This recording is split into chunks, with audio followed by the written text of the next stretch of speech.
kita sepakat bahwa memang ada indikasi-indikasi tertentu yang mengatakan bahwa NII ini hidup di dalam Al-Zaitun sekalipun bukan santrinya, tidak santrinya, bukan sistem pendidikannya. Ya, bukan sistem pendidikannya. Masuk ke Al-Zaitun sendiri, ini ada perbedaannya nggak sih antara mungkin cara masuk tertentu atau santri-santri yang memang sudah dibidik menurut tanda kutip? Kalau menurut analisa saya, pengalaman saya ya, kalau Al-Zaitun itu kita bagi penduduknya itu dari 4 golongan.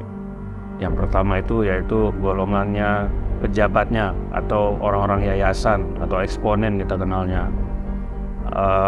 Itu mereka itu adalah orang-orang tua kita, ibaratnya tuh yang nggak bersentuhan langsung dengan santri. Itu satu. Nah, untuk mencari mereka siapa, ya sih saya nggak punya kapasitas untuk menjawab. Lalu kedua itu adalah golongan yang saya sebut tadi, karyawan tadi. Nah, saya tuh punya kedekatan, kenal gitu beberapa karyawan yang awalnya saya dengar cerita sedihnya mereka, yang akhirnya mereka cerita tentang mereka direkrut, bukan di Al-Zaitun, direkrut di Jakarta. Kalau itu mereka bekerja di sana, saya ketemu di sana. Kasiannya, berdasarkan ceritanya beliau itu, dia jual gerobak baksonya dengan dijanjikan macam-macam ya, ibaratnya tuh nanti anak istrinya tuh bisa sekolah sampai kuliah pun nanti bisa keluar negeri, macam-macam dia gitu. Terus setelah dia masuk ke situ, dia bawa anak istrinya yang tinggal di Garut masuk Al-Zaitun sebagai karyawan dia di barbershop. Dia cerita, saya sambil nangis dia cerita. Makanya itu yang menjadi trigger saya hari ini gitu. Dia bilang, dulu saya sebelum masuk ke sini itu saya dijanjikan bahwa kehidupan saya itu akan makmur. Tidak. Yang merekrutnya bahwa semua kehidupan saya itu akan ditanggung. Nah, dia kontrak digantar, harga kontrakan dia itu cuma 100.000 apa 125.000. Yang istrinya itu harus nanam kangkung, bayam di belakang rumahnya, kalau enggak dia nggak bisa makan. Gaji mereka yang secara tertulis memang 1 juta, tapi yang diterima oleh mereka itu cuma 350.000. Iya, karena potongan-potongan macam-macam ini memang nggak tertulis ya. Kayak saya bilang tadi, ini mau dicari bukti nggak akan ketemu.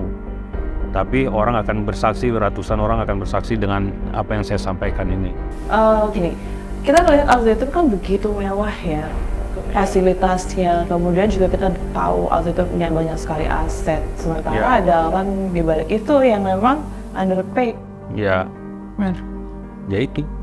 ya itu orang udah kena dogma ya. Jadi kalau saya analogikakan itu seperti sebuah cruise atau kapal pesiar mewah, Al-Zaitun itu, atau kita kenal kayak kapal Titanic yang semua fasilitas megah itu ada. Orang lihat kapal Titanic itu dengan telanjang mata bisa lihat, orang boleh masuk, orang boleh naik jadi penumpangnya. Maksudnya penumpang ya dia jadi santri di situ, ketujuannya naik dari SMP sampai lulus SMA boleh. Tapi di bawah kapal Titanic itu yang menggerakkan dan yang membangun kapal Titanic itu ada yang namanya kapal selam yang besarnya itu mungkin puluhan kali lipat dibanding kapal Titanic yang ada di atas permukaan air itu. Yang di bawah permukaan yang semua orang nggak akan bisa lihat kecuali ya orang-orang yang direkrut tadi, yang mereka menyerahkan semuanya ke merekrutnya itu. Dia punya 5, 10 dia kasih. Itu yang disebut dengan infak. Macem-macem istilahnya itu, pokoknya money.